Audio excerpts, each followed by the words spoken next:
Welcome to QuickMix. In this video, we will transform an RC from toys grade to an RC that can be used for drifting by modifying its steering system. If your RC differs in shape or type from the one in this video, at least you can get some ideas on how to modify your own RC. I will teach you step by step, we'll test it out, and later you can judge for yourself whether this modification is worth doing or not. First, this modification can only be done on RCs that already use a servo or proportional system. If your RC doesn't use a servo, you'll need to upgrade or modify the electronics first. The instructions for that are in a previous video, the link is in the video description. Second, in this video I am using 3D printed parts. But don't worry, if you don't have access to 3D printing, you can use other materials, such as a sufficiently thick plastic or other materials. The key part is this U-shaped object, so just cut a sheet of plastic to the size shown in the video.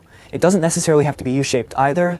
You can leave it as a square, it doesn't matter, as long as the hole positions are the same as in the video. If you want an easier option, you can use 3D printed parts. Just print them yourself or send the file to an online 3D printing service, which are widely available and affordable. I'm providing the file for free and you can find it in the description. As you can see, it's getting stuck here, so we need to thin this part to increase the steering angle. We can thin it down to the vertical chassis limit. The side part also needs to be thinned so it doesn't get stuck here. The final result should look something like this. As long as the vertical chassis is maintained, I think the chassis will still be strong enough. After that, we need an M3 screw, and I'll cut the head so there are no obstructions. Then we'll place it on the outer side of the wheel hub, as shown in the video. Next, secure it with cable ties. I'm using 2 cable ties on the bottom to prevent the top from hitting the chassis. I'm using an M3 by 50mm screw, but it's too long, so you can measure the right length yourself. I'm too lazy to cut it again. After that, we'll use a glue gun to secure it so it doesn't wobble. Next, remove the top part and make a hole in the center, positioned roughly as shown in the video. Use a 3mm drill bit. We'll install the screw in the newly drilled hole. But since there's an uneven part, we need to level it first so the screw installation is straight. I'm using an M3 by 37mm screw. It's actually too long. If you 3D print this connecting arm, make sure it can rotate smoothly on the M3 screw. If it's not smooth enough, drill it first with a 3mm drill bit to make it smoother. Next, we need 6 M3 rod ends. You can use either plastic or metal, it's the same. I got it for under 50 cents per piece. We need 2 M3 by 25mm screws. We can just cut them from a longer M3 screw. If you're using metal rod ends, I add plumber's tape to the nuts to make them tighter. The link length between the holes is about 43mm. It can change depending on the settings you want. Make sure the lengths on the left and right are the same. We need 1 M3 by 35mm screw, or I'm using a turnbuckle like this. Install the rod link on the connecting arm as shown in the video. For this part, I'm using an M3 lock nut. It's a nut that doesn't rotate even if it's not tightened to hold the connecting arm in place. After that, install the connecting arm on the chassis as shown in the video. Install the lock nut for the middle part, but of course don't tighten it too much so it can still rotate. Install the nut on the wheel hub post as well. And you can see the nuts are all too long, but I'm too lazy to cut them again. Make sure that when the connecting arm moves, it doesn't hit the servo. For the servo, just attach it using double tape. Make sure to use strong double tape, like the 3M brand. Don't use tape that peels off easily. Since I already have a servo holder, I'm using a screw, but honestly, double tape is strong enough. Besides, there's no space to install a servo holder on the other side. Next, we'll install the stopper and attach it with double tape. The purpose is to prevent the tires from hitting the chassis. The final result looks like the video, and you can see that the response is quite fast, even though I'm only using a cheap servo and not a transmitter for drifting. Now we will test its performance after the modification.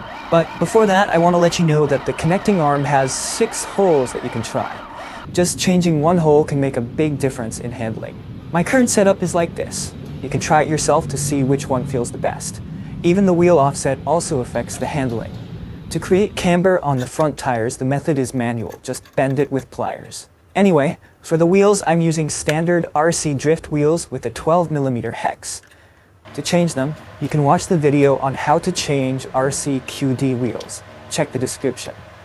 So, for those of you who still have a standard RCQD, if you want to modify it like in this video, you need to watch the previous 3 videos.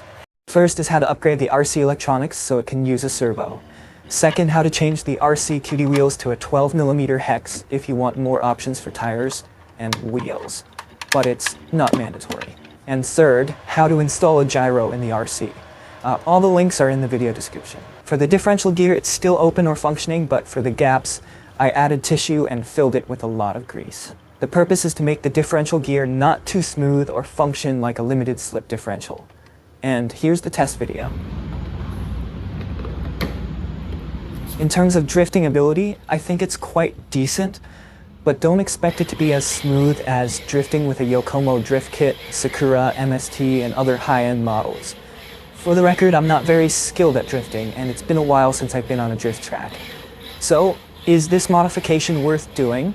If you already have an RCQD, I think it's definitely worth trying if you want to drift.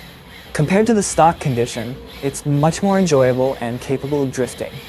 But if you don't have an RCQD and your budget is below $70 but still want a 1 to 10 scale RC drift car, another alternative is the WPL D12, D42, or D22.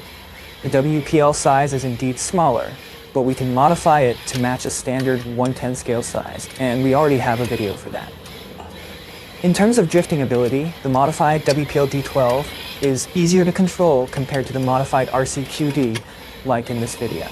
However, with a $70 budget, if we buy the RC electronics and do this modification, the advantage is that we get a bigger ESC and a much better and more proper remote or transmitter than if we use something like the WPL D12.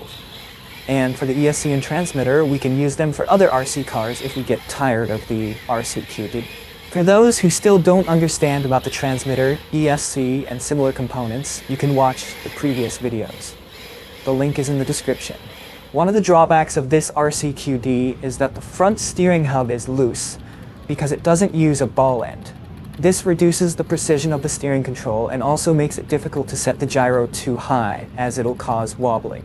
The second drawback is that the front spring is too stiff, which causes the front tires to lose traction, making the car harder to control.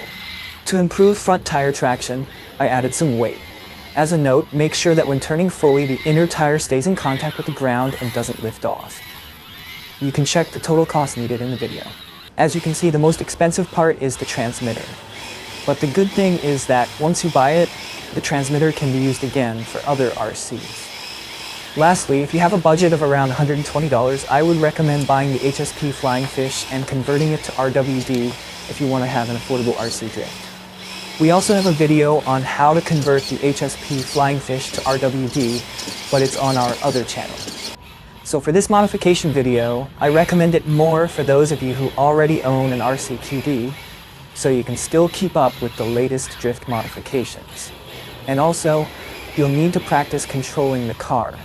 Even though it's modified like in this video, you'll still need practice to drift smoothly. Thank you for visiting the Creep Mix channel. Thanks a lot to those who watched all the way to the end. I hope it can be useful to someone, and see you in the next video.